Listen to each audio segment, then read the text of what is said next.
this man and this angel who has sounded the trumpet of Allah's final call, our heavyweight champion and standing bearer of Allah's wisdom and truth, who will enlighten us on the subject, power at last, forever, in my humble call of his name, Minister Farrakhan Muhammad Ali.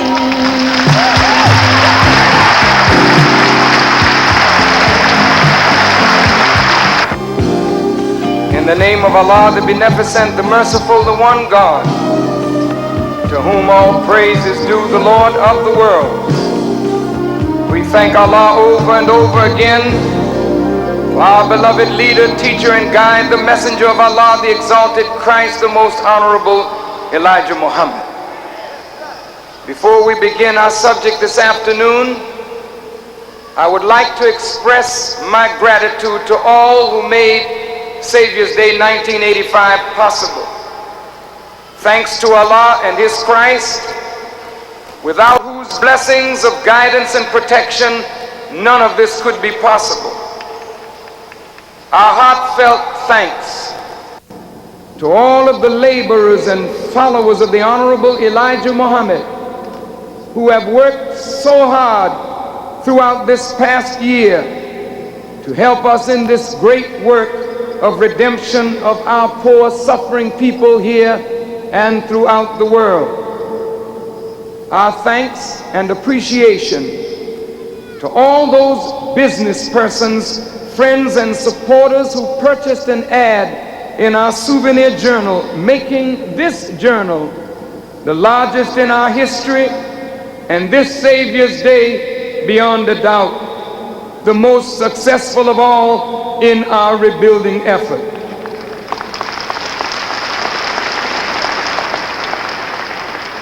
Our thanks to all of the scholars, scientists, and strugglers for liberation from the Americas and throughout the world for your participation in this Saviours Day conference. Our thanks to the Saviours Day Advisory Board, comprised of members of the Chicago black community, chaired by Dr. Anderson Thompson and convened by Miss Claudette Johnson. And our thanks to Sister Ava Muhammad for having coordinated this conference. A special thanks to Brother Ahmed Ben Bella for his contribution to this convention, and a special thanks to Brother Muammar Gaddafi for his words of encouragement and friendship, and for his help in making it possible for this convention to be broadcast by satellite, making this the first time in history that a convention of black people is being made available to the people of the entire world. Thanks to the American Indian brothers and to my brothers from the Masawa Indians in Mexico, who presented me with such wonderful gift and expression and token of our love and our sincere friendship for one another. Never again in the future shall the black and the red be divided. We were one in the beginning, and we are now one in the end.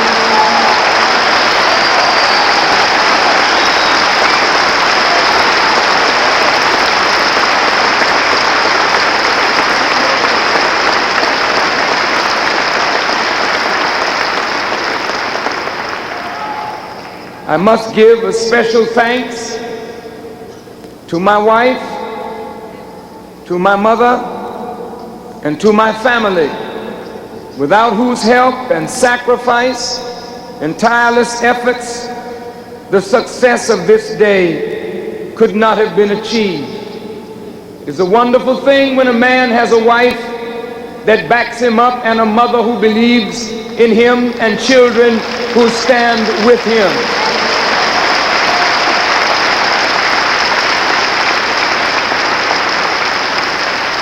Lastly, our very special thanks to all of our platform guests, and to each and every one of you who are here today. Without your presence and your support, this day could not have been possible. May I say to you, from the depth of my heart, thank you, thank you, thank you, thank you.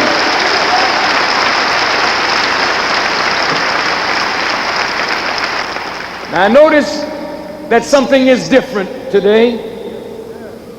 You see my sisters standing around me. They are my support.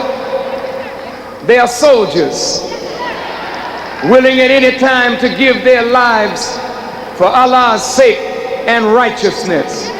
It is time that women all over the world are recognized for that which God has put in them for the whole world.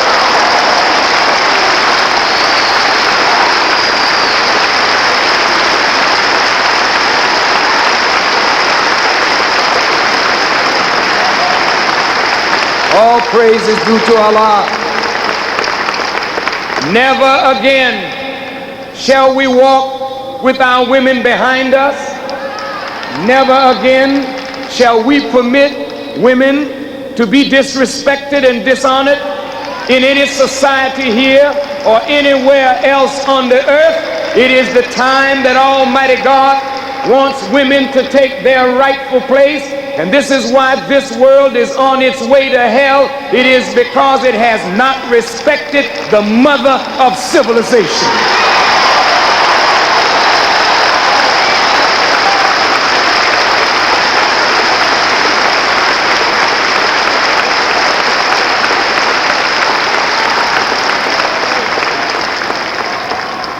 To my right and your left is my oldest daughter, but she's a soldier from her heart. And around me are the vanguard of the MGT and GCC of Muhammad's temples of Islam throughout America. Brothers and sisters, I want you to just fasten your seatbelts.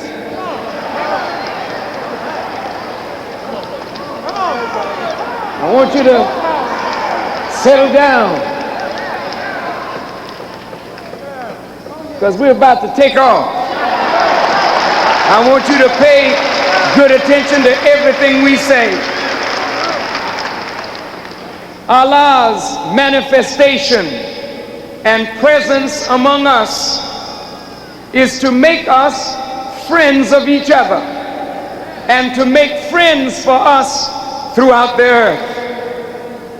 The tragedy of our sojourn in America is that we were robbed of the most vital of all knowledge, the knowledge of self, making it virtually impossible for us to be friends of each other, which made us unable to make friends of our people around the globe. Today, Allah is changing this reality and making a new reality.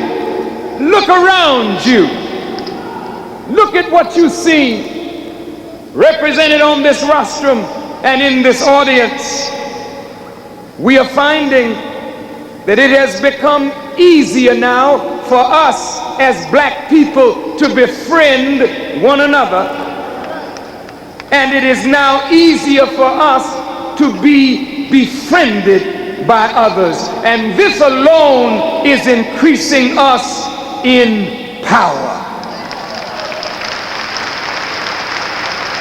Allah, Almighty God, has brought this tiny nation of Islam a long way in this past 7 years of our rebuilding effort.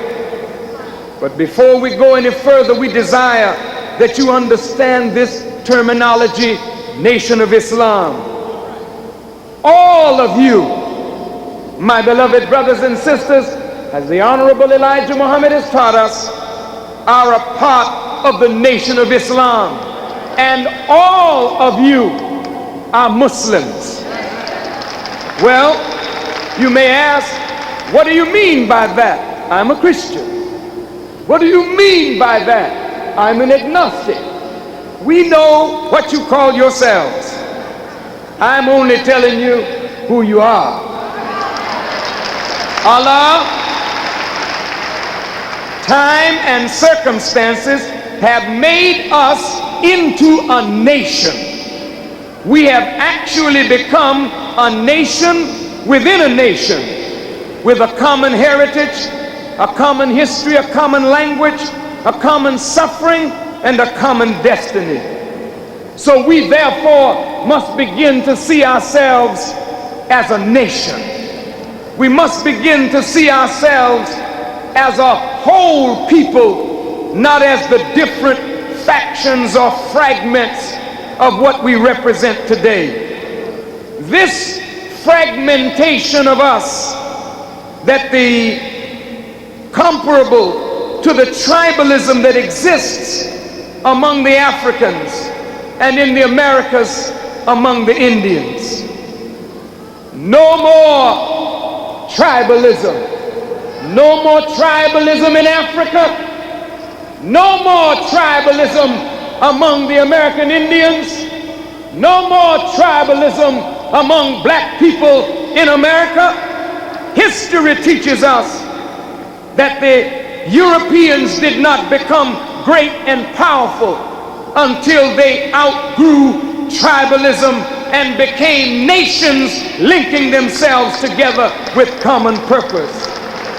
So Indians, Africans, blacks of the Pacific, blacks in the Caribbean, blacks in America must outgrow tribalism and become one nation as we were in the beginning, linking ourselves together with common purpose. Then we will have power at last and forever.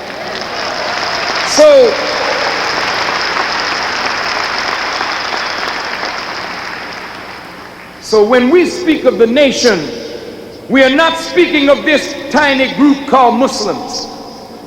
No, we are speaking of the totality of our people. Nation of Islam means that we are members of the nation of righteousness.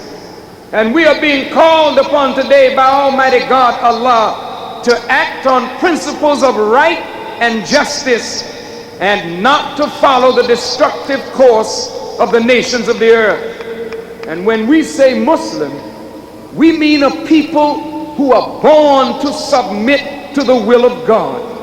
And every one of you in this auditorium is born with that nature if you are a member of the original people of the earth. Before me today are many people who will, with right understanding and great effort, become one nation. Christians, Muslims, Hebrews, nationalists, Pan-Africanists, socialists, communists, every color and race will ultimately become one humanity.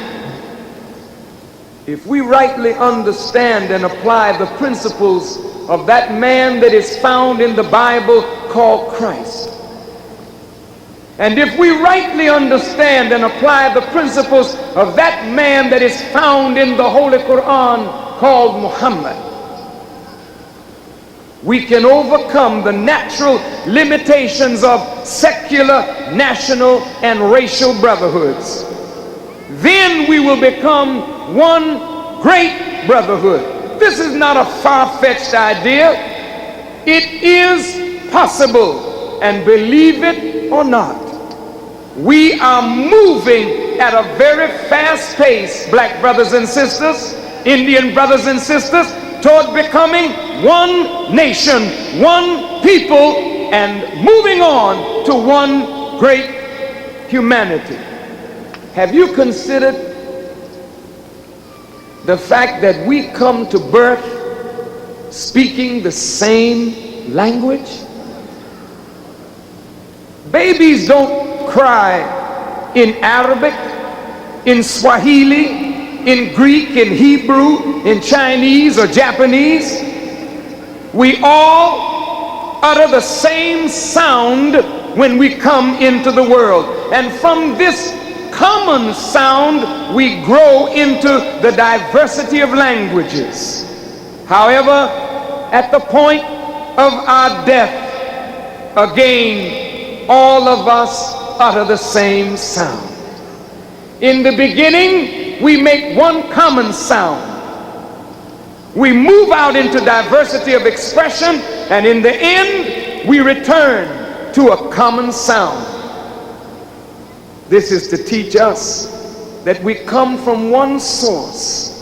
We grow into diversity, and at some point in our development, we will move through this diversity and move away from this sense of alienation one from another, and ultimately we shall become one. So the Christ of the Bible represents one faith, one Lord, one baptism. And the Muhammad of the Quran represents the oneness of God and the oneness of humanity. It is apparent to me that the Christ that the Christians look for to come, and the Mahdi, Muhammad, that the Muslims are looking for to come, are one and the same person. And that person was not a man of yesterday, he's a man of today. So you should open your eyes and look for Christ, and you should open your eyes and look for the Mahdi, Muhammad. They are present in the world, and our presence bears witness to their presence. 100 years ago, in the city of Berlin, at the request of King Leopold of Belgium, a conference was called of the European nations. This conference lasted from November the 24th, 1884 to February the 26th, 1885. The purpose of this conference was to bring order to the chaos created by the greed of the European nations as they fought to master, dominate, and exploit the people and the riches of Africa. Here we are today, 100 years from that conference, and we are convening to end the effect of that conference by agreeing on solutions to the problems created by the Berlin Conference and all that led to that conference, and to speed up the pace of our liberation here in Central America, South America, the Caribbean, Africa, the Isles of the Pacific. We are here to end European and Western domination of the darker people of the earth.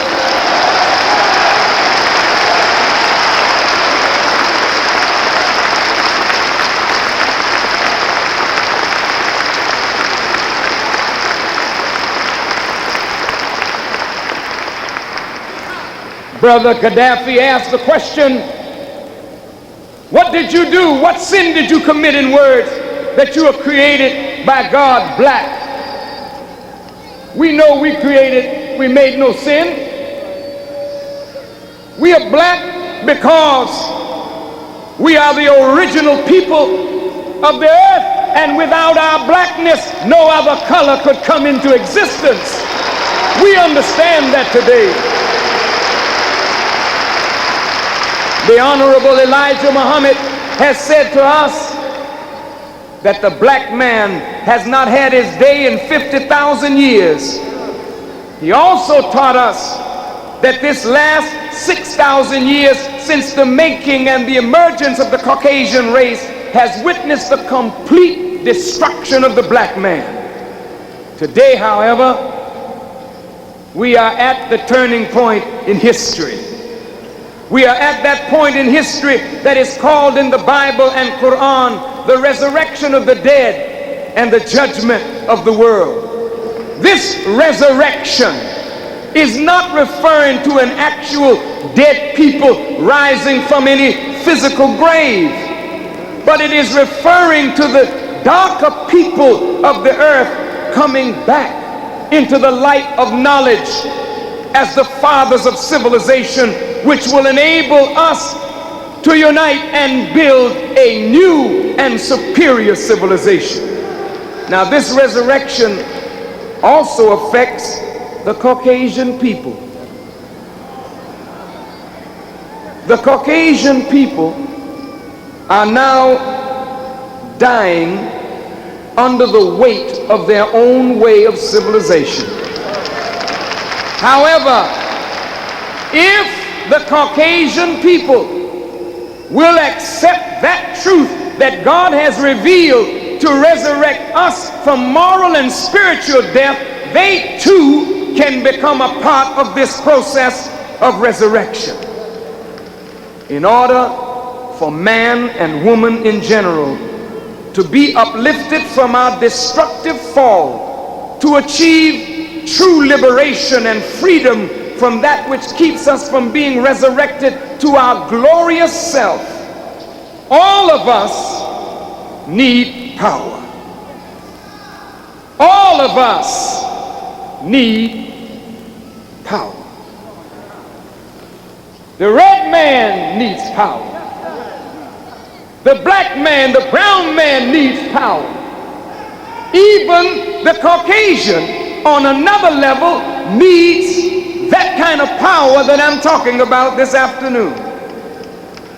We need power, brothers and sisters, to liberate ourselves. And we must be liberated on 3 different levels. We must be liberated politically. We must be liberated economically. And we must be liberated spiritually. If we achieve political independence and we have not yet achieved economic independence, then our political independence is an illusion. However, to achieve both political and economic power and yet not achieve power spiritually to liberate the human spirit is to endanger our political and economic progress. For the spiritual bondage of sin renders us unable to secure economic and political gains. So liberation then is not just a word of people shouting around the world, we must be liberated, we must be liberated. No, liberation is a continuing universal struggle which embodies a principle out of which grows a law and a duty that is imposed upon each of us by our Creator. None of us is whole until we achieve the power to liberate ourselves on every level of human development. And at any point that we stop in that process of liberation and resurrection before reaching the goal, then the process of death begins. We begin to deteriorate, falling backwards first into economic and political bondage, because we are under the bondage of sin, which is the rebellion of self against divine will and law. The power that liberates the people of the earth politically, economically, and spiritually will bring us into a new world order. The old world is dying a natural death. The old world rulers are suffering under the weight of their own inadequacy to solve their problems produced by the injustice of their way of civilization. What is the source of this power that will allow us to liberate ourselves on all these levels of human development? The source of that power, my beloved brothers and sisters, comes from Allah and only from their almighty and wise Creator. However, there are many of you who listen to me this afternoon who are not ready yet to agree with that. There are many who believe that the power to liberate comes from the barrel of a gun. Power is a force that enables us to achieve the ends of our will. Power enables us to do what we desire. The Honorable Elijah Muhammad said that this world worships the force of arms. Without a doubt, there is power in the weapons of war, and those who have the greater technology, the greater weaponry, can force their will on others so that they achieve their will at the expense of the will of others. So the force of arms may win for a moment, but in the long run, the will of the people to be free of an imposed force ultimately destroys the force of arms. The power that is found in the force of arms is sought by all the nations of the earth today, for all nations are now going into debt, buying new and more modern weapons of war. All nations recognize that in a world mastered by greed, envy, and the desire for the domination of one nation over another, one must have the force of arms to repel the desire of others. So political independence in a world like this is at best an illusion. The black world, the third world, is oppressed on all levels. Third world nations have the illusion of political independence, while they suffer from economic and spiritual bondage. No third world nation is actually free. It is a mockery of freedom to raise a flag and have independence celebrations when the raw materials under your foot are controlled by the imperialist powers of the world.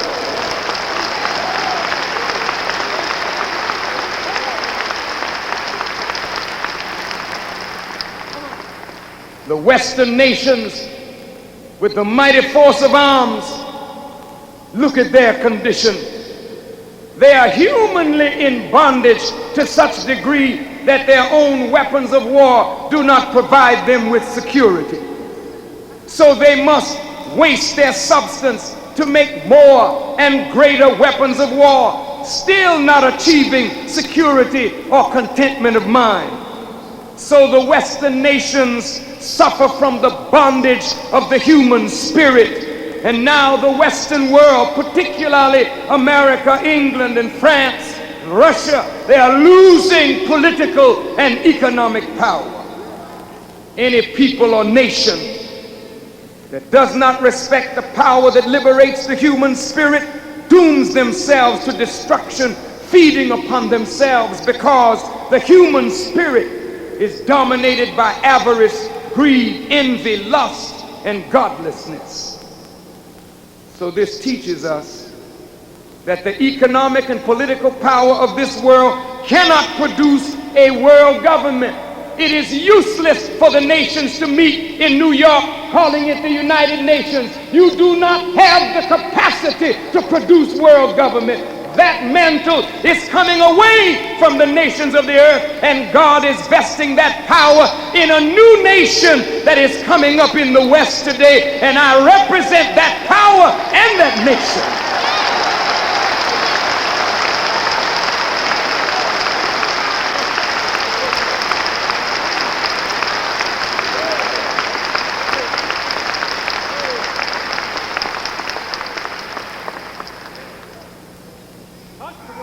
What limits America?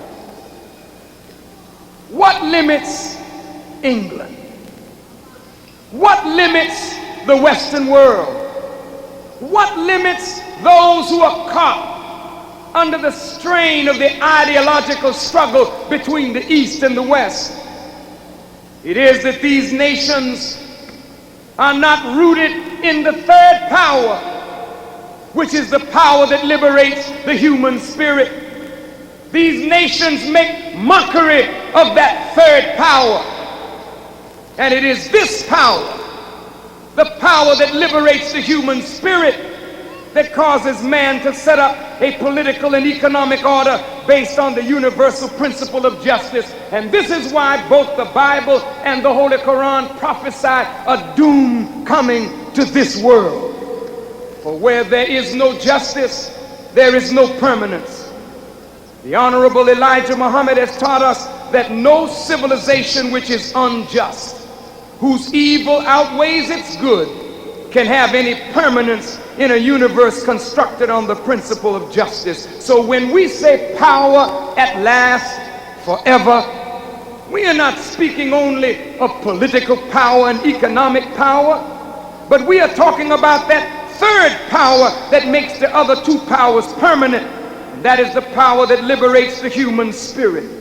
And that power, my beloved brothers and sisters, comes only from Allah. But when we speak of God, oftentimes we speak divisively. For even though God is one, we are divided by our many concepts and views of God. And when we speak of politics, again, oftentimes we speak divisively because we have different means or methods of governing what we own as our possessions. However, when we speak of need, when we speak of physical and material need, human need, then we speak in universal terms because our physical, material, and human needs are basically the same. So this message that we bring you this evening will focus on our common needs, our common desire to satisfy needs, and a common solution that will give us the satisfaction of all of our basic needs. Africa, the Caribbean, black people in America, the American Indians, the third world people, people throughout the world have an economic need.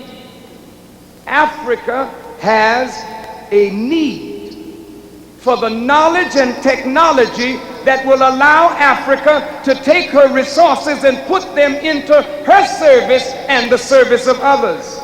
The Caribbean has that same need.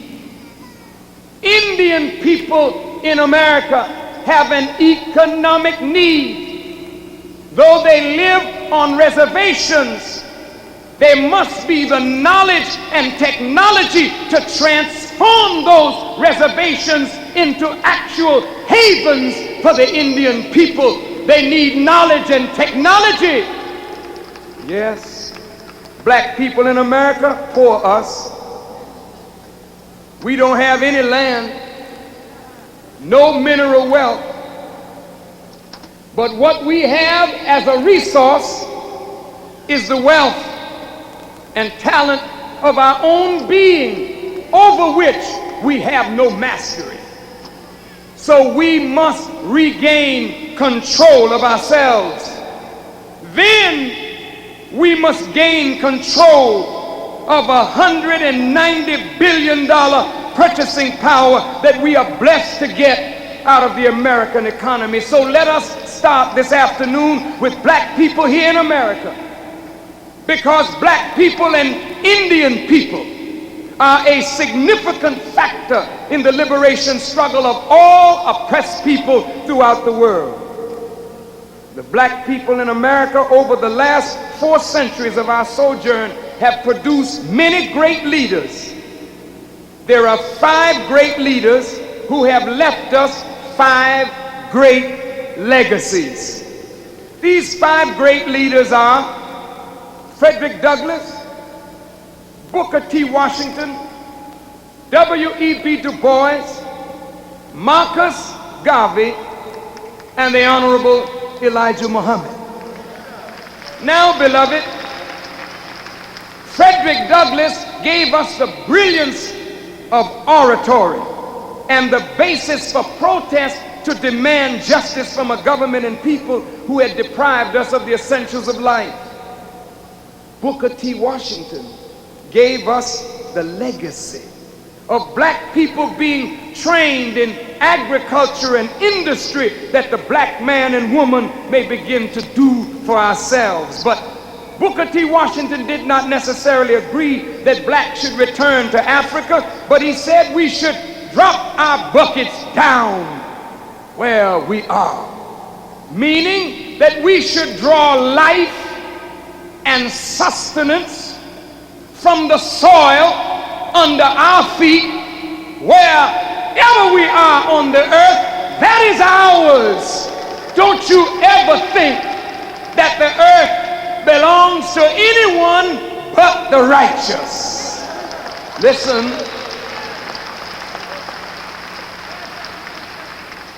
Another great legacy came from W.E.B. Du Bois. He felt that among us was a talented tenth whose mind should be developed in philosophy, in the development of ideas, that we should become thinkers, formulators, and planners. The Honorable Marcus Garvey wanted black people to recognize the value of themselves and the value of Africa. He wanted blacks who were persecuted in America to return to Africa, to build Africa for the Africans at home and abroad.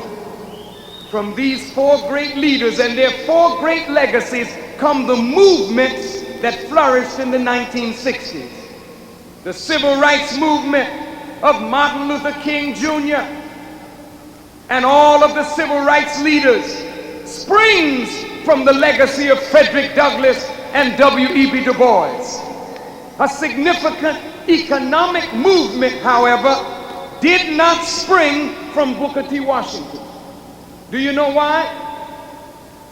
The other leaders were so busy not studying his strategy, but calling him an Uncle Tom. So when he was maligned as an Uncle Tom, and those of us who came after Booker T. Washington began to see him as an Uncle Tom, we didn't pay attention to what the man said. So out of Booker T. Washington, no significant economic movement began. If we would have produced that great economic movement from Booker T. Washington, we wouldn't even be talking about what we're talking about today, power at last forever. We would have it. Marcus Garvey was the father of nationalist thought in America. And from Mr. Garvey has sprung a significant movement. Now, the Honorable Elijah Muhammad, many historians don't really want to give him credit.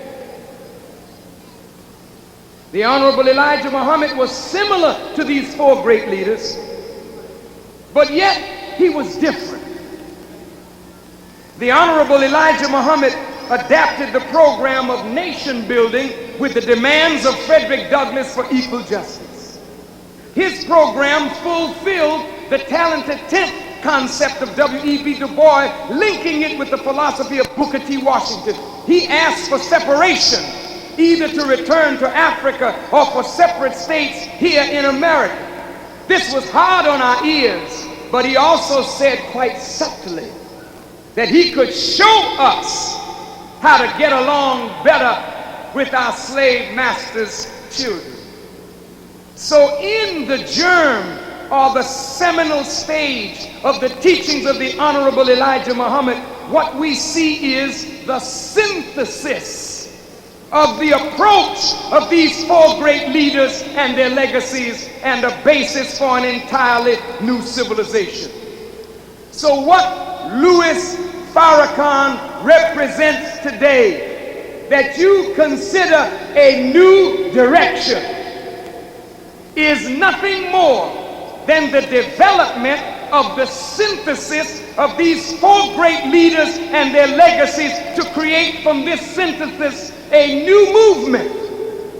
Not a national movement, but a new movement that is international in scope. And this is why today you see members of the nations of Africa, the Caribbean, the Middle East, the Indians, people from all over the world represented, because what we represent is not going to be bound by the geography of America. It will leap the borders of the Atlantic Ocean and the Pacific Ocean and unite black, brown, red, and yellow peoples all the way around the world, and those whites of goodwill who care to join this endeavor.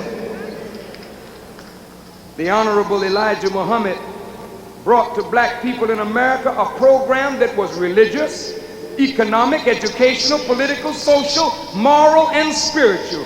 He dealt with the totality of our problem in the more than 40 years that he was among us.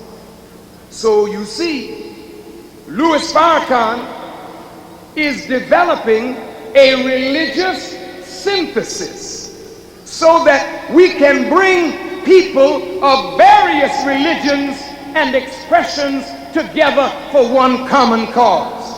This is why Christians are here, Hebrews are here, agnostics are here, people of every persuasion are here. Why? Because you see Louis Farrakhan as a threat to your particular religious ideology? No, you see in Louis Farrakhan a man that has transcended the secularism of this kind of religious dogma and teaching. Yes. But look, we are also developing a synthesis of the political, economic, and social theory of these four great legacies, that we may produce that which gains and galvanizes the support of the masses of our people. Once this is done, we will have created power to liberate ourselves on all three levels of development. What is this that we have evolved? It is called simply power. You remember how when P.O.W.E.R, when he was known as Stokely Carmichael, said black power, and it ran white folks up a tree? Why did they get excited when the brother said power? It's because they understood that if black folk ever achieved power, liberation is a matter of fact. You can't be liberated without power. If you achieve it, you're liberated. But then they got us arguing over how to define it. And since we weren't as deeply rooted in the concepts of power as we might have been, should have been, could have been, then the power movement died. When we say power, we are talking about people organized. Listen to the words. People. What? Organized. Look at the people that are here today. If we were organized, we got power. This is why when the brother from Azania in South Africa was boarding the plane to come here to be with us today, they arrested him and arrested the top leaders of Azapo, because South Africa, with just a tape of Brother Farrakhan in South Africa, it's tearing up South Africa, so much so that the young brothers of South Africa say they don't want to hear anything a black leader in America has to say except Louis Farrakhan. Why?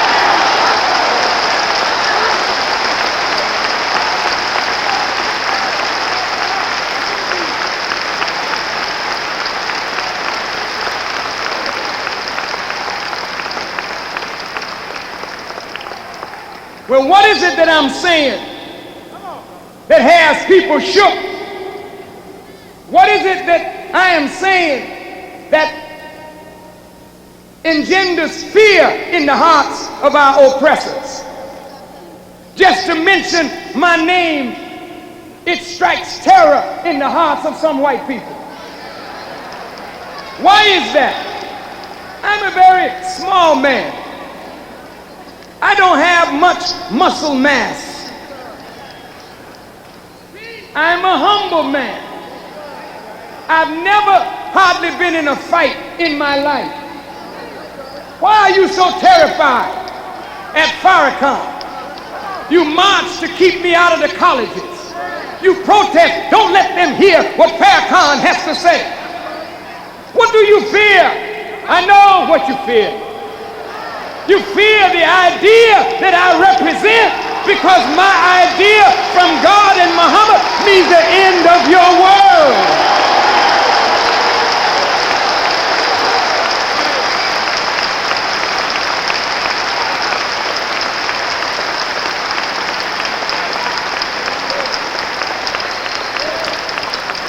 Beloved brothers and sisters, I say this with deep humility.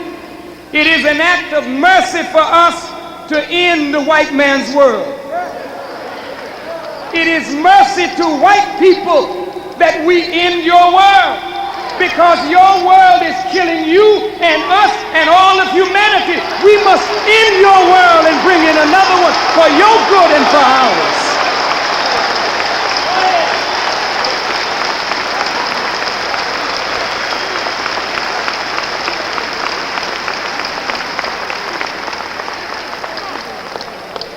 people organized and working for economic rebirth. You may not believe in my God, and I may not believe in your way of representing God, but one thing we believe in: we are black people who have caught hell too long. We are Indian people who have suffered too long. We are oppressed people who have suffered too long. And so now we recognize I can't do it by myself. You can't do it by yourself. So we must organize and organize and organize and then link up with all those who are organizing.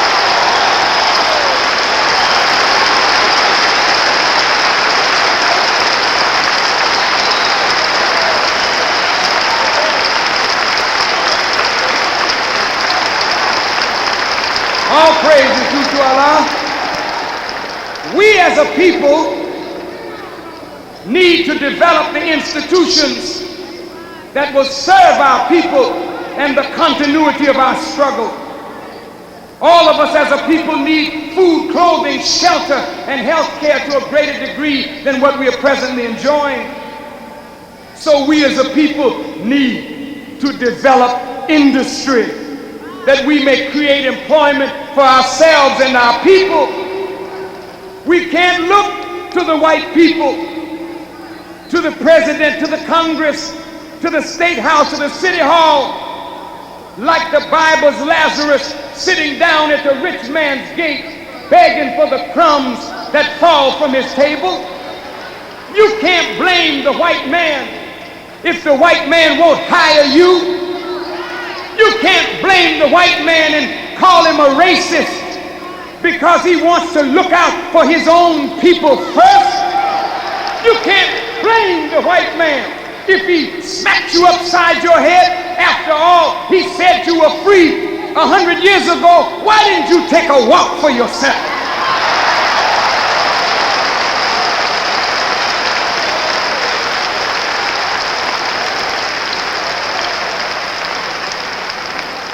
Brothers and sisters,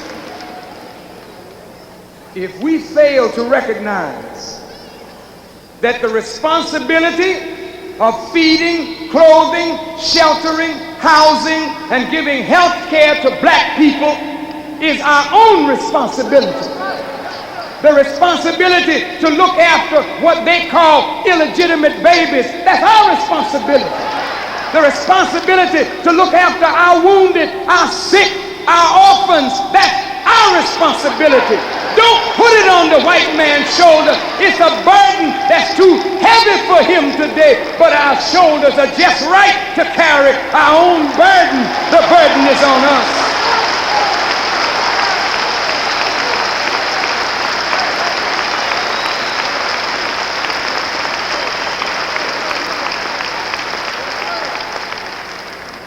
Now, if those on the TV screen would put up an image, there's an image that I'd like them to put up on that screen.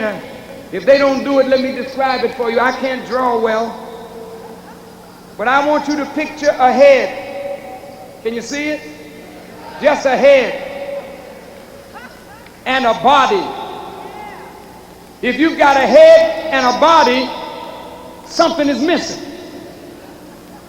There it is, it's on the screen. You've got a head and a body, what's missing? A neck. Well, if your neck is missing, your head is dead. If your neck is missing, your body is dead. Take it back to the first image, please, and leave it there. I'll tell you when to move it. Now, this image, you got it on the screen? This image is comprised of a head and a body. Now, the head represents the intellectuals, the professionals, the entrepreneurs, the black middle class. No, wait, don't get excited, just listen. The body represents the masses of our people who are the workers, the children, the babies. Neither the head nor the body have any real power. because that which is missing is that which connects the head to the body, and without this connection, both the head and the body remain powerless. If only the head, the intellectuals, the professionals, the entrepreneurs were connected to the masses of the people by means of a workable program that the masses could be put to work, ending employment by creating industry, we could strengthen old institutions and build new ones which would provide a future for our young. You may not like what I'm about to say. Put that image back up on the board again. I'll tell you when to move it. Look at that image. I want to say this to all of our intellectuals that are present here this afternoon. The black intellectuals represent the salvation of the people. I'm going to say it again. The black intellectuals represent the salvation of the people. But where are they? They are hidden away in corporate America. They're hidden away in governmental agencies. And although their corporate employment gives them a feeling of individual self-worth, the black intellectuals and the black professionals in this present arrangement are not fully satisfied because they are not providing a future for their people. Their present employment, listen, brothers and sisters, your present employment in corporate America, your present employment as an agency or working in the agencies of the government ruptures your connection to your people, and it causes the black middle class to be unfulfilled in their natural duty, which is to serve the masses of the people. Jesus said, to whom much is given, much is what? Expected or required. Since the intellectuals, the professionals, and the entrepreneurs have more knowledge than the masses, then more is required of them in the way of service to the masses. If the black middle class does not serve the masses, but serve only our personal desires, then the black middle class has corrupted its own spirit because it is not fulfilling a very natural duty. And any program that is to empower black people to liberate themselves politically and economically must connect the natural seers, hearers, thinkers, planners, and speakers to the working masses of the people. Now listen, the talented tenth of the population must be connected to the working masses who are willing to drop their buckets down where they are, that both the classes and the masses may be further developed by their partnership in the development of industry. This head or image wears a frown. You know why it's wearing a frown? It's not satisfying its natural duty.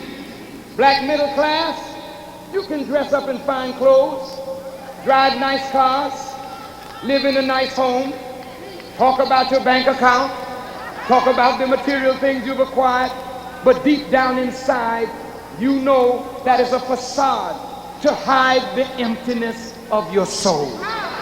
You know that, and I know it too. Listen, the head is frowning, put it back, because it is hidden away in corporate America unfulfilled. This head is frowning because even though it has the material things of life, the soul of the black middle class is empty. But what is the condition of the body? the masses are frowning too. And the masses are frowning at the black intellectuals. The masses are frowning at the black middle class, thinking that the black middle class is only looking out for themselves. The black middle class is not responsible for our condition. The black middle class is as much a victim of the system as the black masses. But what the enemy wants to do is turn the masses against the classes, so that if we kill the black middle class, we have killed our head, and nobody can live without a head.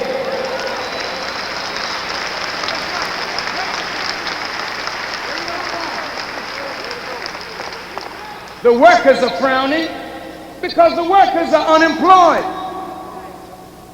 The children are turning on each other. And if this condition prevails, the babies that are coming to birth have no future at all. We need a program, brothers and sisters, that will connect the head with the masses. And the problem with black leadership has been that we have been looking to Washington, D.C. to provide us with this program. No, no, no. Thank God for Ronald Reagan. No, no, no. You prayed that God would give you Mondale. It isn't that God doesn't answer prayers. He just knows best what you need. He gave you Ronald Reagan so that Ronald Reagan can cut back on you, so that you wouldn't be looking to the same white father that your slave mentality parents look to. You gotta look to yourself. You gotta look to God and organize, and together we will lift ourselves from this condition.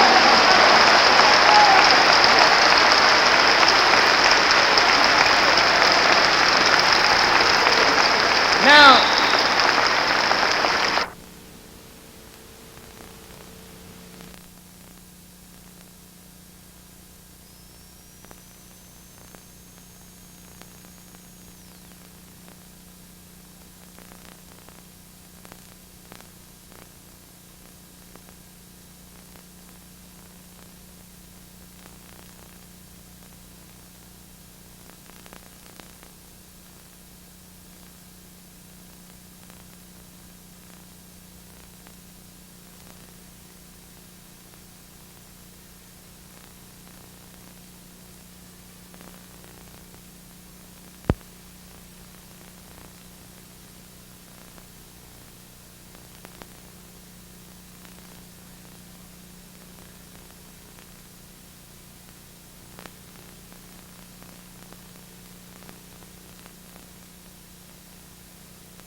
you got a couple more minutes? You got a couple more? It's going to be a little more than two. Now look, this program is needed in Africa. It's needed in the Caribbean and throughout the third world. The African intellectuals are running from Africa, finding a haven in Europe and America. There is a serious brain drain in Africa. And there's a serious brain drain in the Caribbean, because our intellectuals have a priority that needs to be readjusted. This priority oftentimes is that our black intellectuals want the finer things of life before serving the masses of the people. African, Caribbean, and third world governments need to develop the right political atmosphere that will allow their intellectuals to bring their knowledge home to the service of their people. So there's fault on the side of the intellectual, but there's fault on the side of the government that failed to provide the right political atmosphere that an intellectual can breathe in. Now listen, intellectuals, if we use our knowledge to serve the masses, we are justified in having the finer things of life which come naturally to us by following the natural law. So look, we must stop the brain drain of African intellectuals to Europe and America, and we must stop the brain drain of the Caribbean intellectuals to Europe and America, and we must stop the brain drain of black intellectuals to corporate America. We must bring the black intellectuals home to the masses, and we must bring the masses home to the black intellectuals. We must perform this marriage that each must find common cause to rejoice in one another. And that's why I'm dressed in white today. I'm in my wedding garment. I came to perform a marriage today, to put the red and the black together. Yes, to link up Africa, the Caribbean, and black America, to link up the masses with the classes. It's a marriage feast today, if you would but just understand. Now, bear with me. The black intellectual is the black man's living Statue of Liberty. Can I say that again? The black intellectual is the black man's living Statue of Liberty. However, the inscription on the Statue of Liberty that sits in New York Harbor must become the cry of the black intellectual and the black middle class. The black intellectual and the black middle class must say to Reagan, must say to America, give us our tired, our poor. Give us the wretched refuse of your teeming shores, the huddled masses yearning to breathe free. Send these, the homeless, the tempest-tossed, to us, for we lift our lamp beside the golden door. But like the Statue of Liberty that sits in New York Harbor, our black intellectuals, our living Statue of Liberty needs some renovation.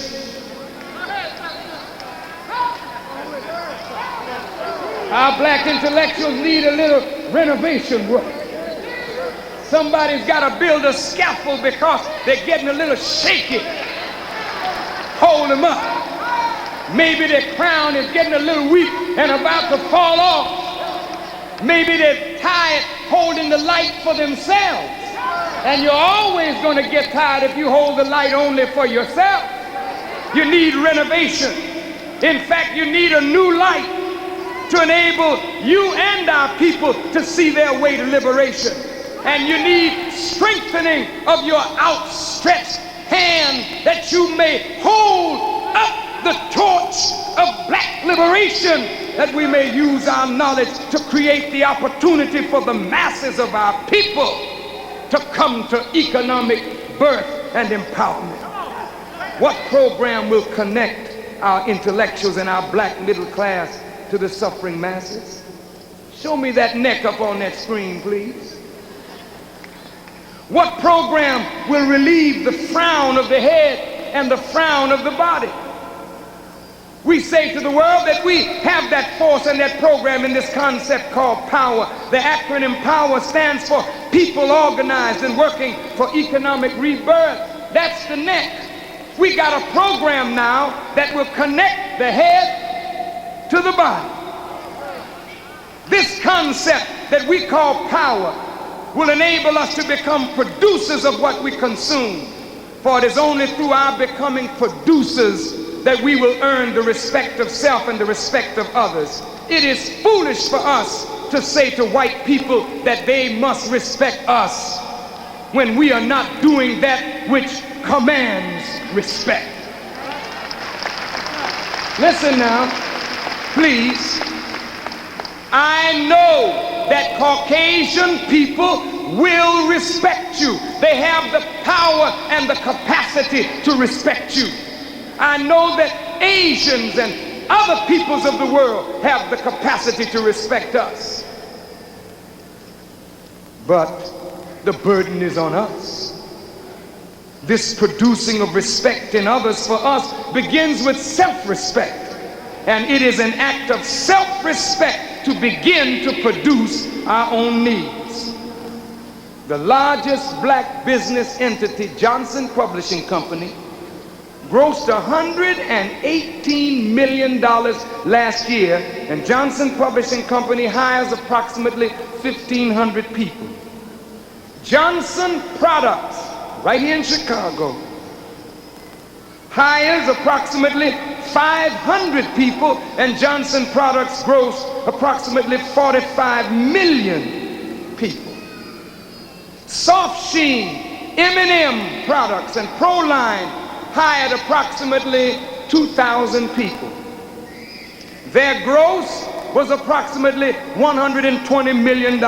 If these companies represent the top producers among our people, and together they only produce as an aggregate from 5,000 to 7,000 jobs, then what does this tell us about our level of productivity? You and I are 30 to 40 million people in America. We cannot ask the world to respect us if we are not productive. Africa, the world will not respect you if you are non-productive. Indians, the world will not respect you if you are non-productive. You just cannot say that the land is mine and do nothing with it. Don't you know if you got a woman and you won't do anything with her, somebody else will?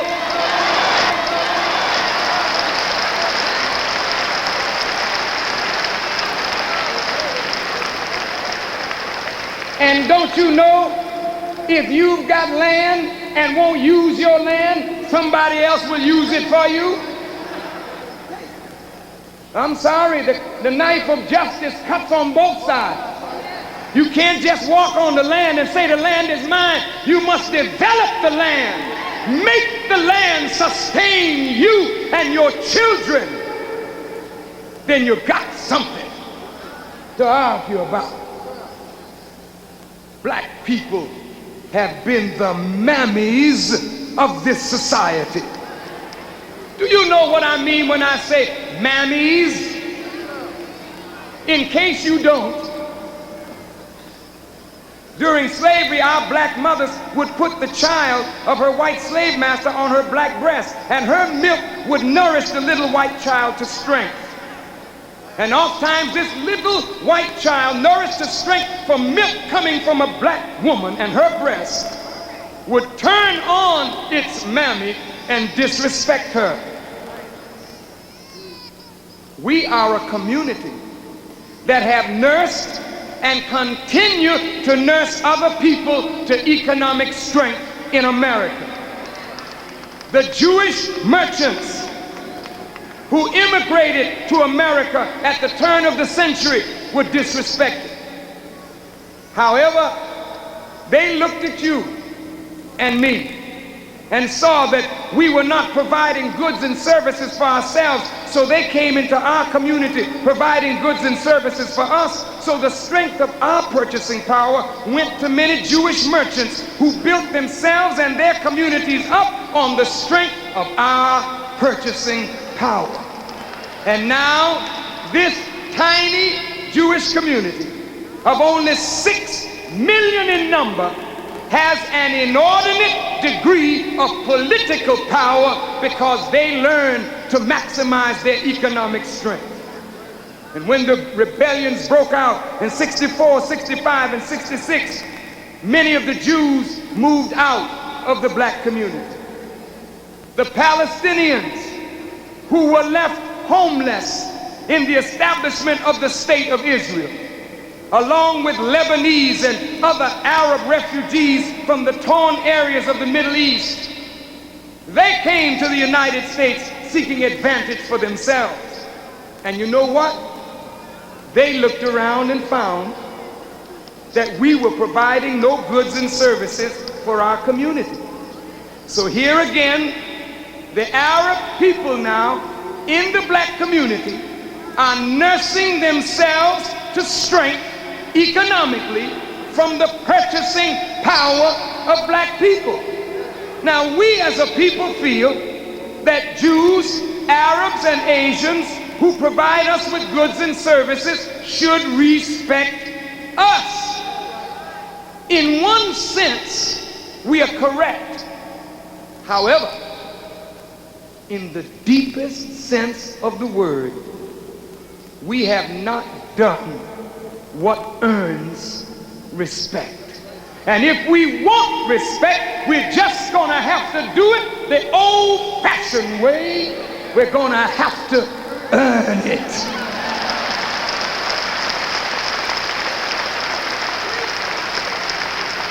Now, the boat people have come. The people of Southeast Asia, the Koreans are in our community nursing from the black breast, and they're becoming politically strong.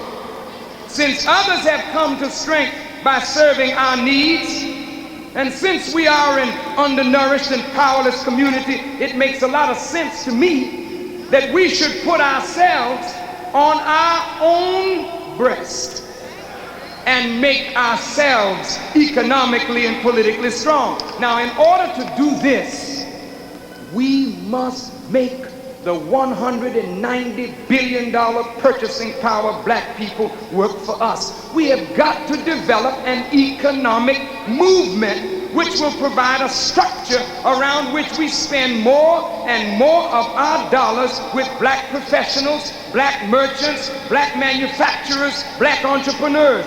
We must buy quality products and services that are purchased from and delivered to our home, products that are manufactured and distributed by black people. Now look, brothers and sisters, the products that we can provide for our people are endless if only we would unite and commit ourselves to such a program. Now our spending habits are terrible. And since we do not have the trust of any one leader on a mass level to back that leader's program with the substance of our wealth, we must develop a solution to our economic problem coming from a different angle other than just a slogan saying, buy black.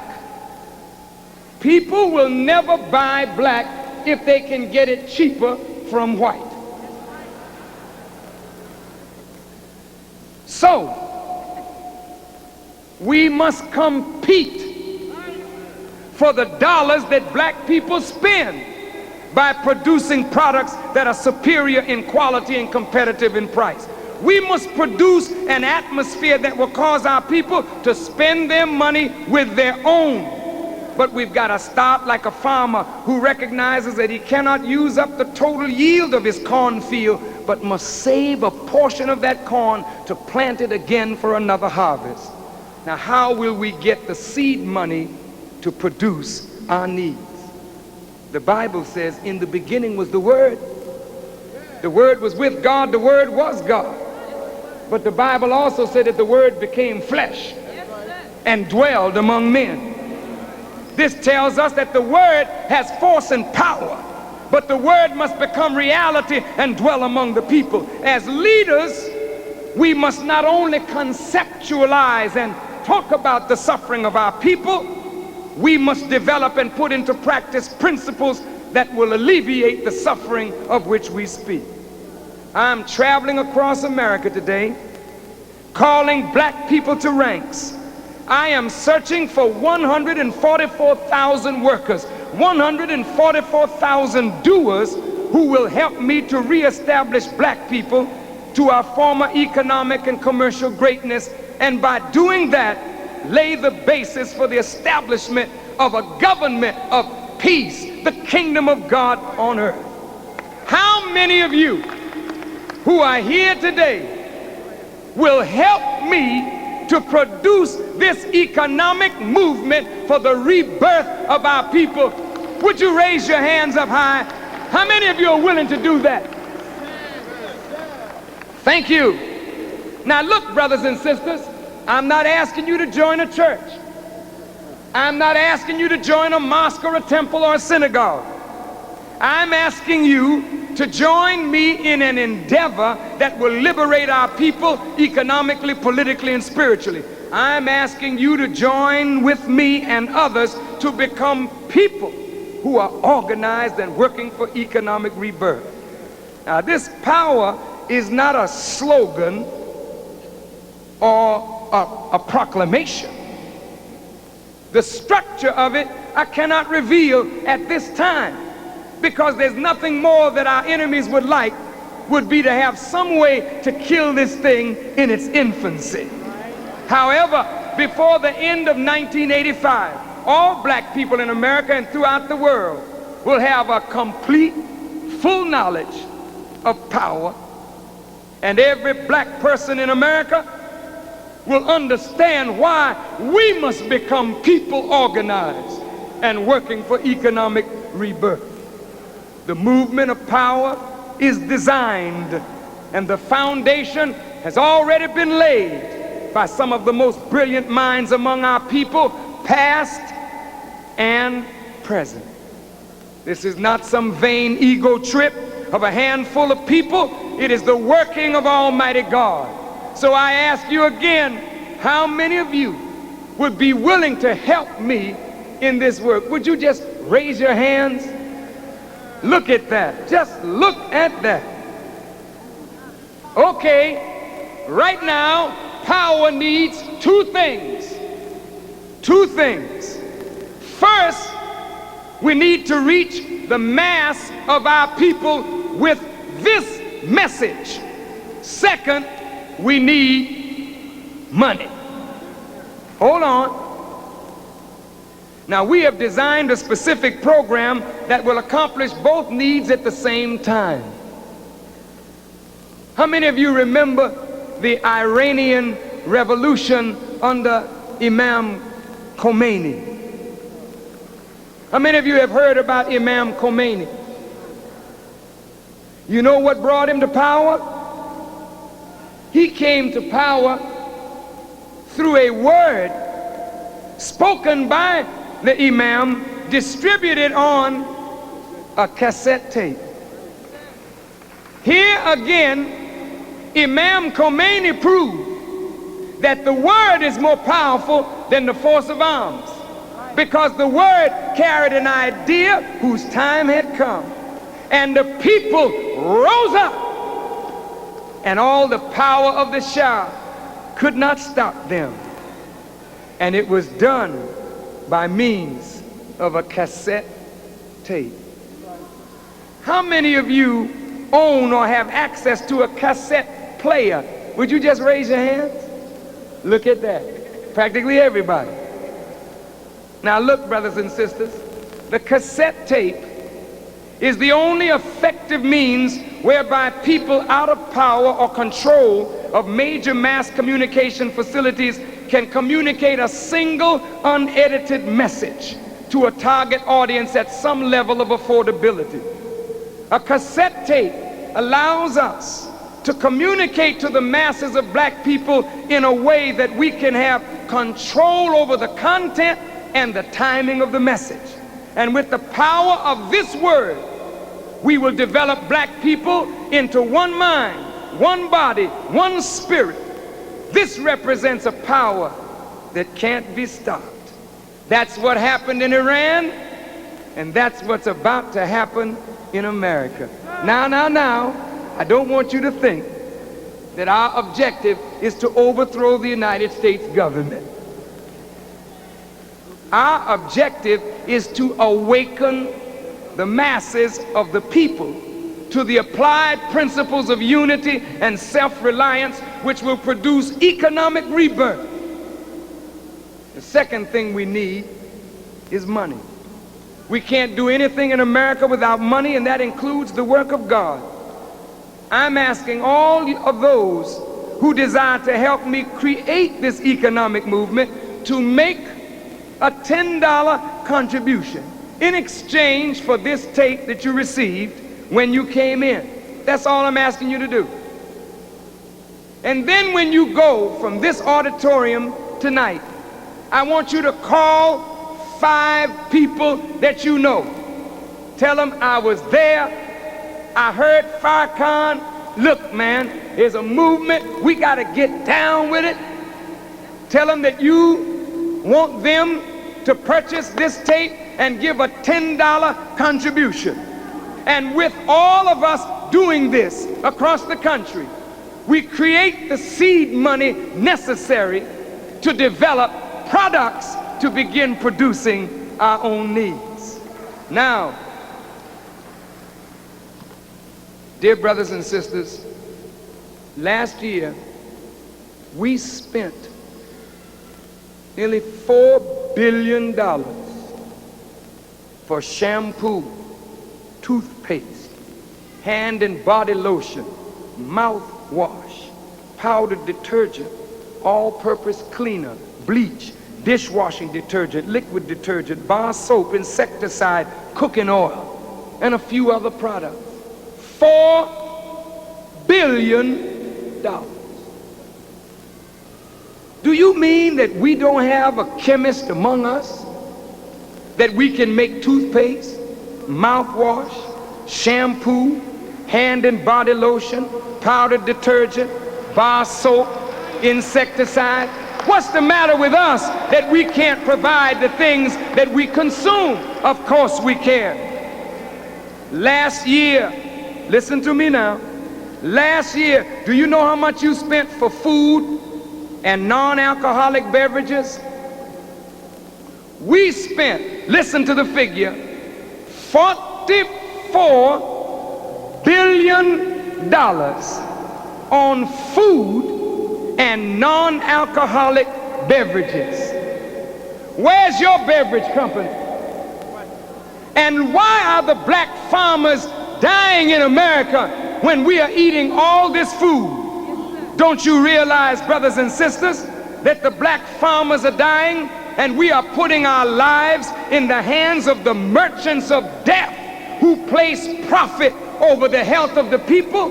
Can't you see that you will never be a free people as long as your mouth is in the white man's kitchen and he's providing food for you?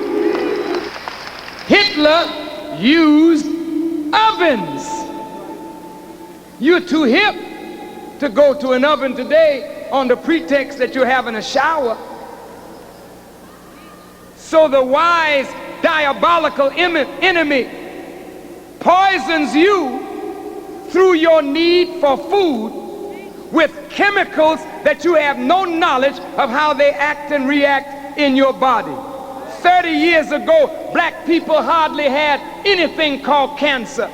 30 years later, we are the #1 cancer victims in America. Do you think this is an accident? Fast food killing the black community. You are killing yourself with your teeth and making your enemy rich. Last year, now you see you're being poisoned by food, right?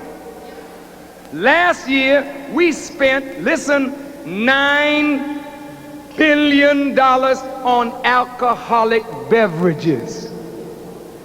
$9 billion. $4 more billion on tobacco. That's you, poor people. They want everybody to say how poor we are. $9 billion in alcohol, $4 billion in tobacco, and another $15 billion on reefer, cocaine, and other drugs. How in the world can we say to the world, respect me, protect me, when you are too ignorant to use your own wealth to defend and protect yourself?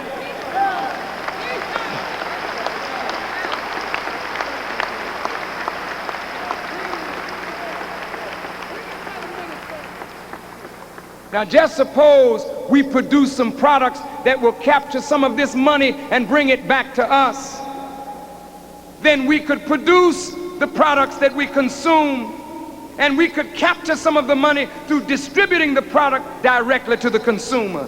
And within 5 years, we could become a multi-billion-dollar corporate entity within America. That's not impossible. And with this kind of money, notice I didn't say multi-million, I said multi-billion-dollar corporation. With this kind of money, we have to go immediately to the earth. We must purchase enough farmland that will allow us to give our people their daily bread, meat, fruit, and vegetables. We must buy timberland and clay land that will allow us to build our own homes. We must take the wool from the sheep, and we must grow cotton and pick cotton that we may turn it into lint and cloth, that we may produce clothing for ourselves. We must set up a national banking system where black people can bank their money in banks that serve black people. Are you listening? We, in setting up a banking institution, will enable us to back our black entrepreneurs and business people with loans, especially now since the government is cutting back on the Small Business Administration loans under the present administration.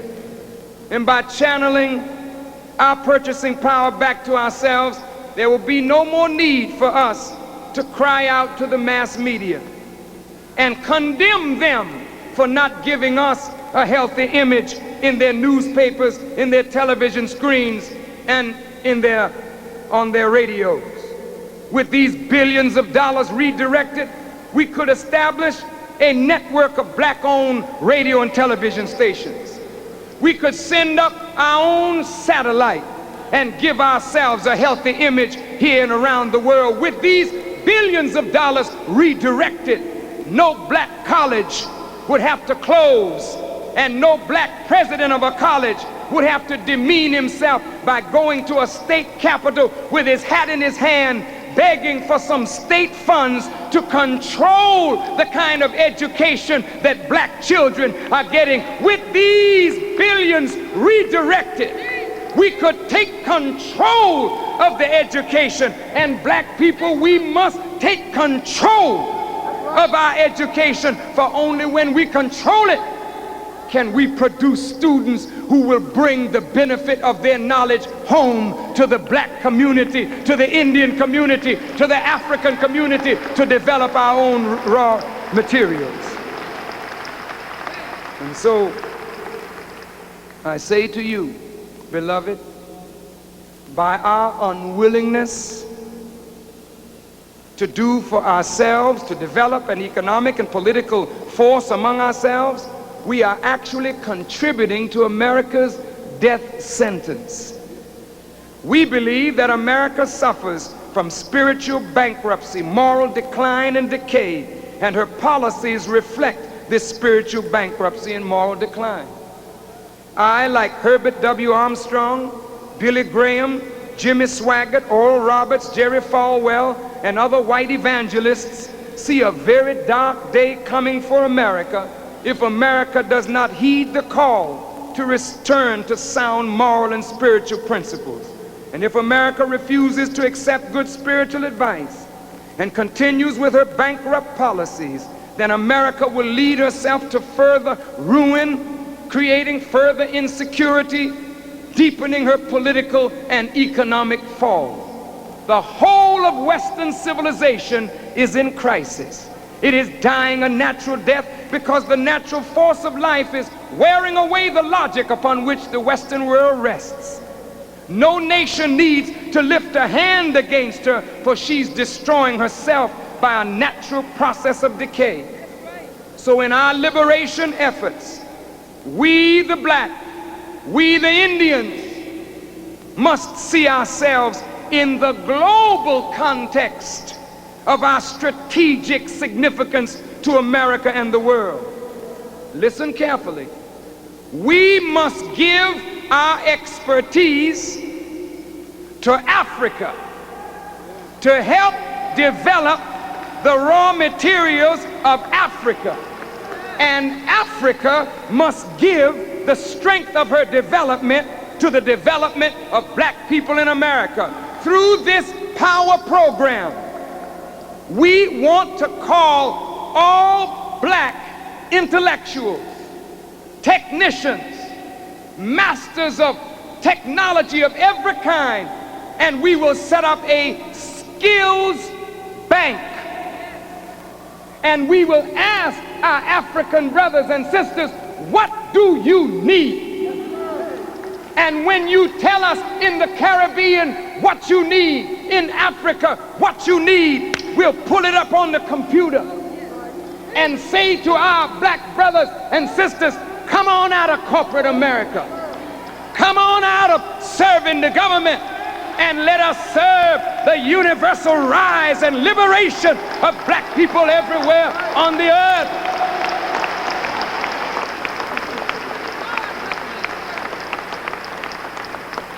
Every African government will be glad to give you a job, a house, a car to ride in, if that's what you want to make you comfortable.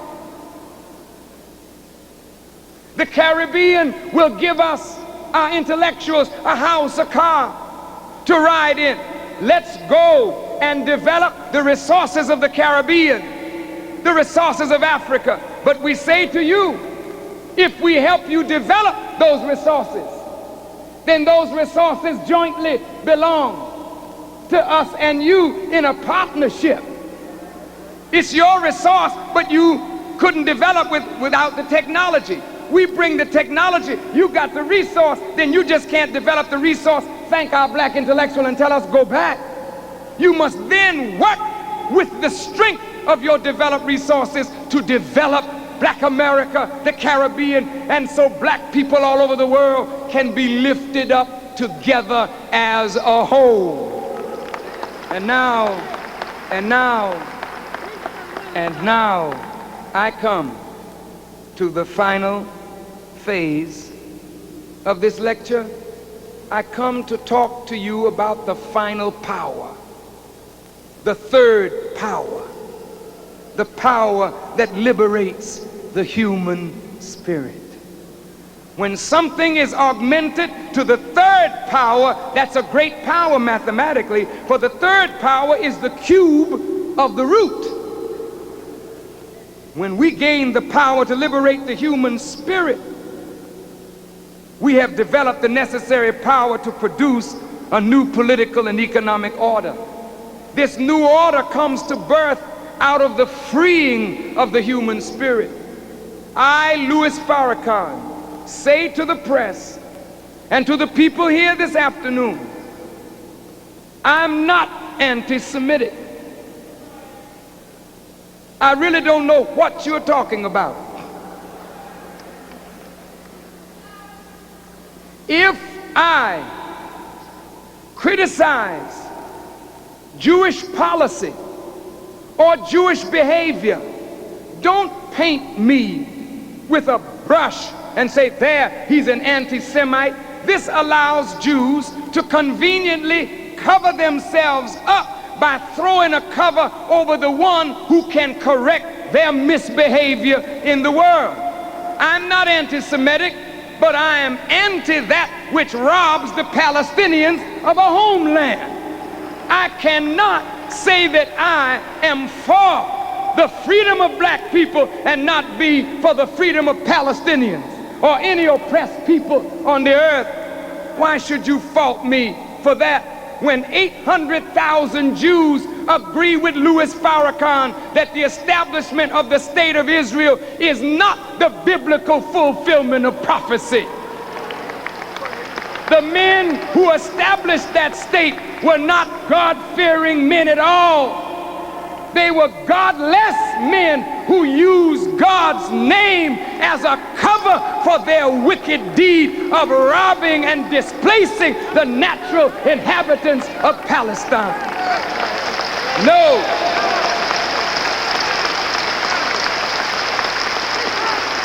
No, I am not anti-Semitic. The Arabs are Semitic people. They are my brothers. How could I be anti-Semitic and Arab brothers of mine are hugging me and kissing me, and I'm hugging and kissing them? Change your language. Farrakhan is a racist. No, I'm not a racist. If I condemn the evil of white people, don't call me a racist. I didn't do it. You and your people did it. If I point out, wait a minute, if I point out the evil of your fathers in the sands of time, I didn't make the track. You and your people made the track. I'm not a racist. I'm just pointing out your evil against yourself and the peoples of the earth. I hate racism. I hate that which will take a man and lift him up simply because of the color of his skin. That is not godly. Racism is a cancer of the human spirit. Sexism is a cancer of the human spirit. Materialism is a cancer of the human spirit. Greed, lust, envy, and hatred is a cancer of the human spirit. And the will to take the possession of others is a cancer of the human spirit. So the human spirit must be liberated. This is why I come to the source of power, the Creator himself, and his truth is the source of all power. And it is only by recognizing the one God, Allah, as the source of all power and reconnecting ourselves with him that his spirit may regenerate new life in us. His spirit liberates us from these character defects and deficiencies that makes us beasts in human form instead of human and divine beings. So the liberation of the human spirit is the ultimate liberation. No matter to what heights we rise economically and politically, if the human spirit is not uplifted and freed, all that we have done in the economical and political level goes for naught. Now I ask you in conclusion, is it time? Is it time that we should engage in this economic liberation effort? Is it time that America should look favorably upon this movement of power? Is it time that the world should see this need for the liberating power on all three levels of human development? Yeah, we maintain it's time. And when it's time for a particular idea, that idea begins manifesting in the aspirations, hopes, thoughts, and actions of the masses of the people. The mass of the people, out of their longing for change, will produce a leader who will articulate the will of the masses. And this is why all true leaders are servants of the masses. And with the permission of the masses, they become the stewards of the wealth of the masses. To my Jewish friends and my Jewish enemies, don't look hard at me because I say that you are not the chosen people of God. No,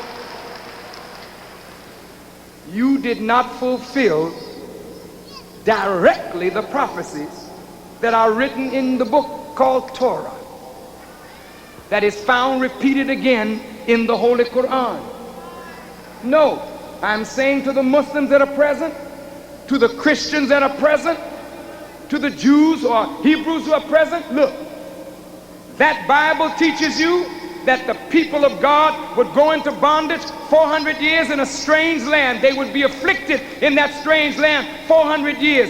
Jews cannot point to any time where they were in bondage in Egypt, in Africa, for any 400 years under any pharaoh of Egypt. That is biblical talk. You didn't fulfill it, but we did. It was a symbolic, prophetic picture of what was to happen at the end of the world. We were brought into America, as Sister Tainetta Muhammad said, in the year 1555, not on the Mayflower, the Tina, the Nina, the Pinta, and the Santa Maria. We came in the holds of ships, captained by one Sir John Hawkins, a ship named Jesus. 1555 to 1955 is 400 years. And the book said, after that time, I will come. God talking. And I'm going to judge that nation which they shall serve, and afterward shall they come out with great substance. Now from 1555 to 1955 is 400 years. And in the book of Exodus it reads that the children of Israel went out in the 430th year of their sojourn. 1555 to 1985 is 430 years. Our time has come. Our time has come. Listen, it's time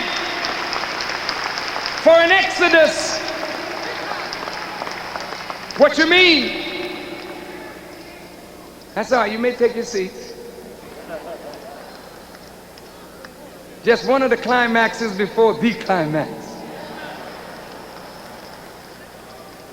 It's time to make an exodus. Where are you going? Can we go back to Africa? Let's make an exodus. Exodus doesn't mean leaving America physically. Exodus means coming out of a slave mentality where you lay down at white folk feet and say, gimme, gimme, gimme. When you make an exodus, you say, here I am, world.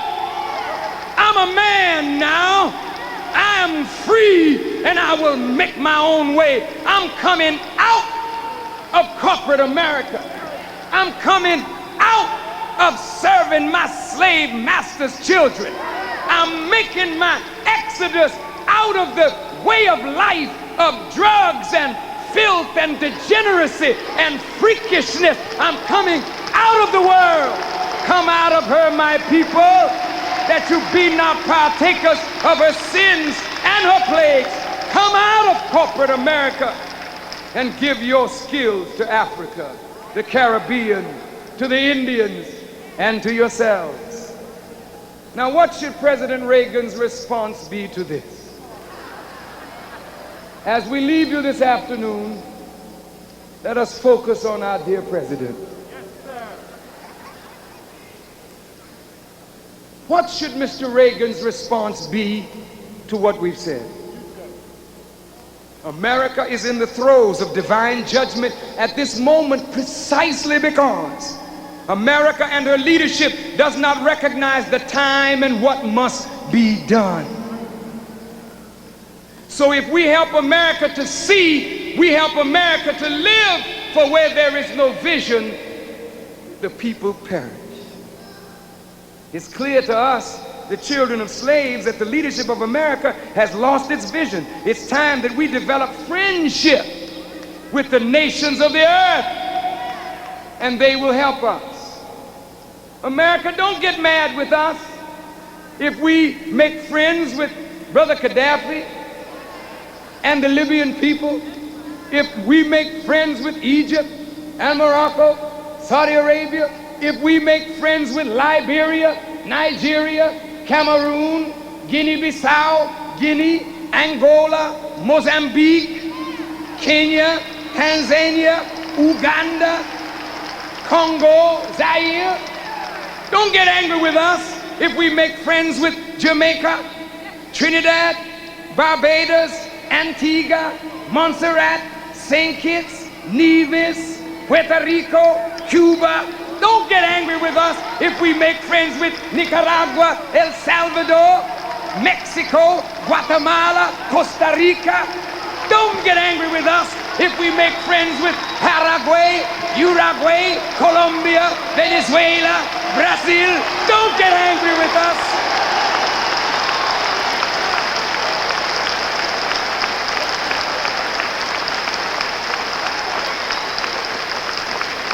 No, don't get angry.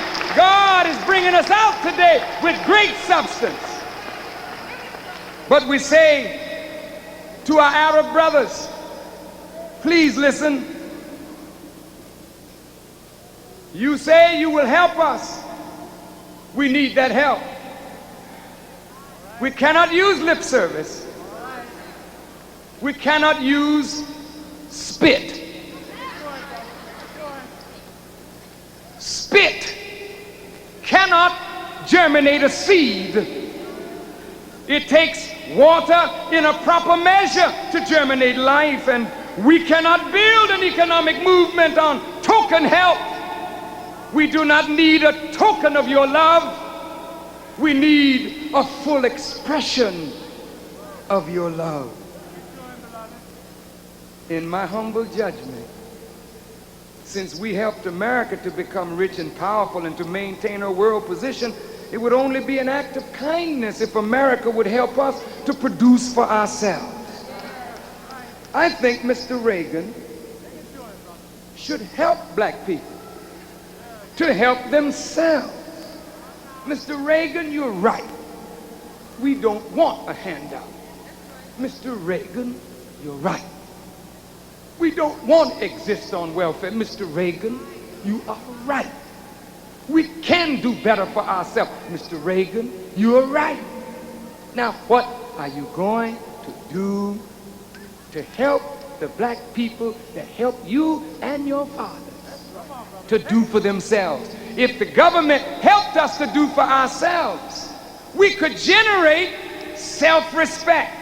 And that self-respect would aid in changing the attitude of the masses of white people, which the law can never change. And I say this very humbly, America, if you would do this, just look favorably upon this movement of people organized and working for economic rebirth. Look favorably upon our desire to do for ourselves, then God will prolong your time. And if you would help us, you would generate friendship for yourself in Africa and the third world. For through our rise, the whole third world would rise, and America could prosper in that rise. And so, Mr. Reagan, I humbly say to you that you stand in the position of a modern Pharaoh in a modern Egypt. Abraham Lincoln was the first Republican president. And Abraham Lincoln was honest to black intellectuals. He told us that we couldn't expect to be treated equally in America. He did not lie then, and it's not a lie today. That's why he's called Honest Abe. He laid it on the line to black people. He told you that you should be separated because you suffer from being in the midst of white people and they suffer from your presence. This is what Mr. Lincoln said. So he wanted us to return to Africa using the knowledge that we have gained through our experience in America to develop the African continent and people. Mr. Lincoln was not able to get white people or black intellectuals to agree with this solution, and so we were emancipated. But Mr. Lincoln gave us nothing from which to build an independent existence, so today the problem still remains, Mr. Reagan, for you and me, for white people, black intellectuals, and black masses again to attempt to solve. Now, logistically, Mr. Reagan, we cannot transport 40 million black people back to Africa. Even if the whole world would use all of their navies and air force together, it would take generations to bring 40 million black people back to Africa. And I know Mr. Reagan, Mr. Muhammad asked for 8 or 10 states. Mr. Muhammad was only wanting you to recognize what America owes to black people for building your country. Now, I know, Mr. Reagan, you would not, even if you thought about it, you would not give black people 8 or 10 states and then move all the white people in those states out that we blacks might move in. Why, that would create revolution and tear up your house. But, Mr. Reagan, you can fulfill what Mr. Lincoln started by helping black people to become productive for themselves. This you can do. This you should do. This you must do. And if you will not do it, then God is sufficient. And we as people organized and working for economic rebirth will do it for ourselves. But if you do it, Mr. Reagan, this will build a strong America. An America that will be the beacon light of hope for the nations of the earth.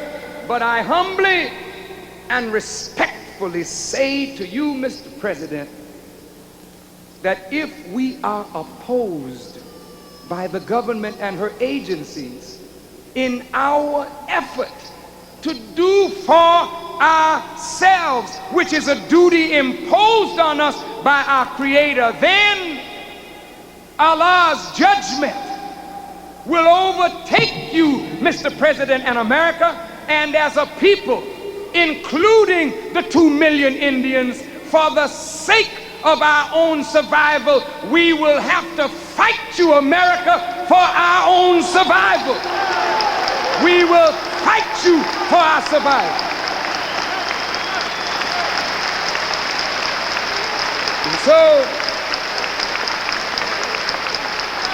And so, my dear brothers and sisters, we must have power, and that power has come at last. It's not for a year, it's not for a day, it's not for a century. This power is forever, because this power resurrects and liberates us economically and politically. And in the most fundamental sense, it liberates the human spirit, which is rooted in the supreme law of God, which is love. It is the law of love that liberates the human spirit. For when I love my brother, I cannot rob my brother. When I love my brother, I cannot be envious, jealous over his success. I applaud his success, for his success is my success. Love does not puff us up and make us proud peacocks. Love makes us humble to serve one another. It is love that will make a black man. Yeah.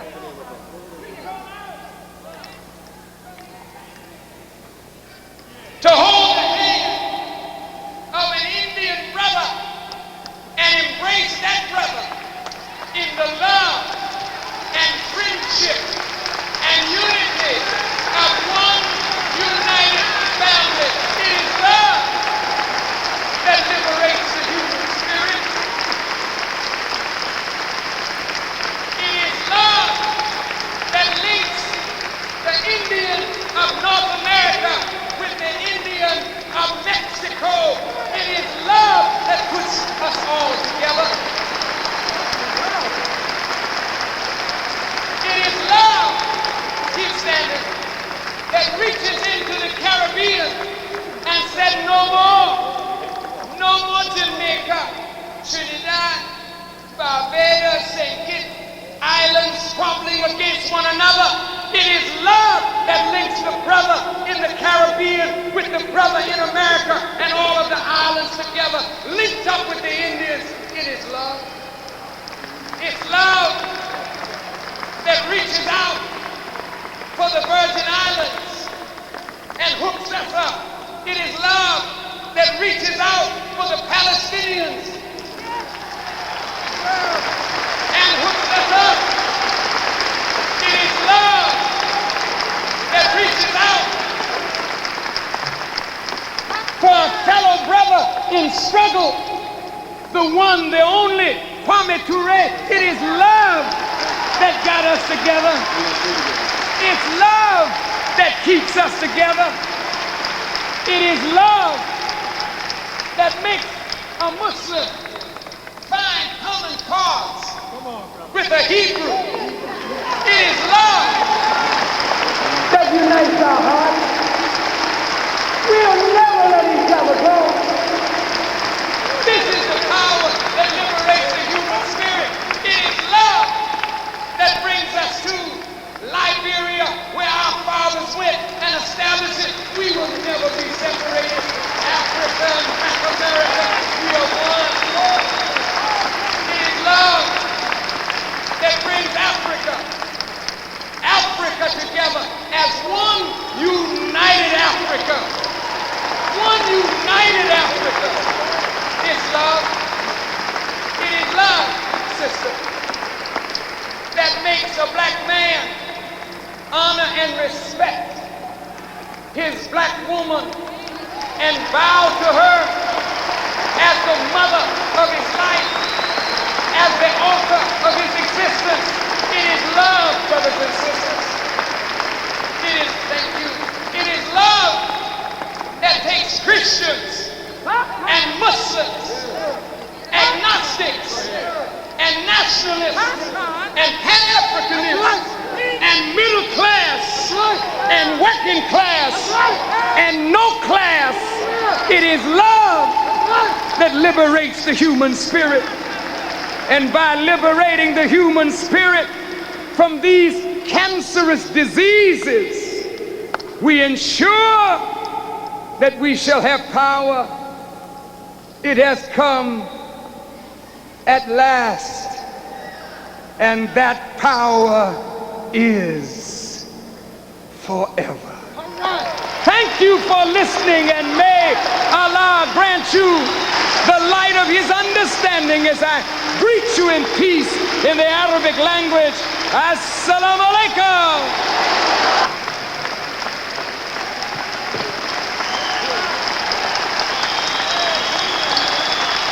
Minister Louis Farrakhan.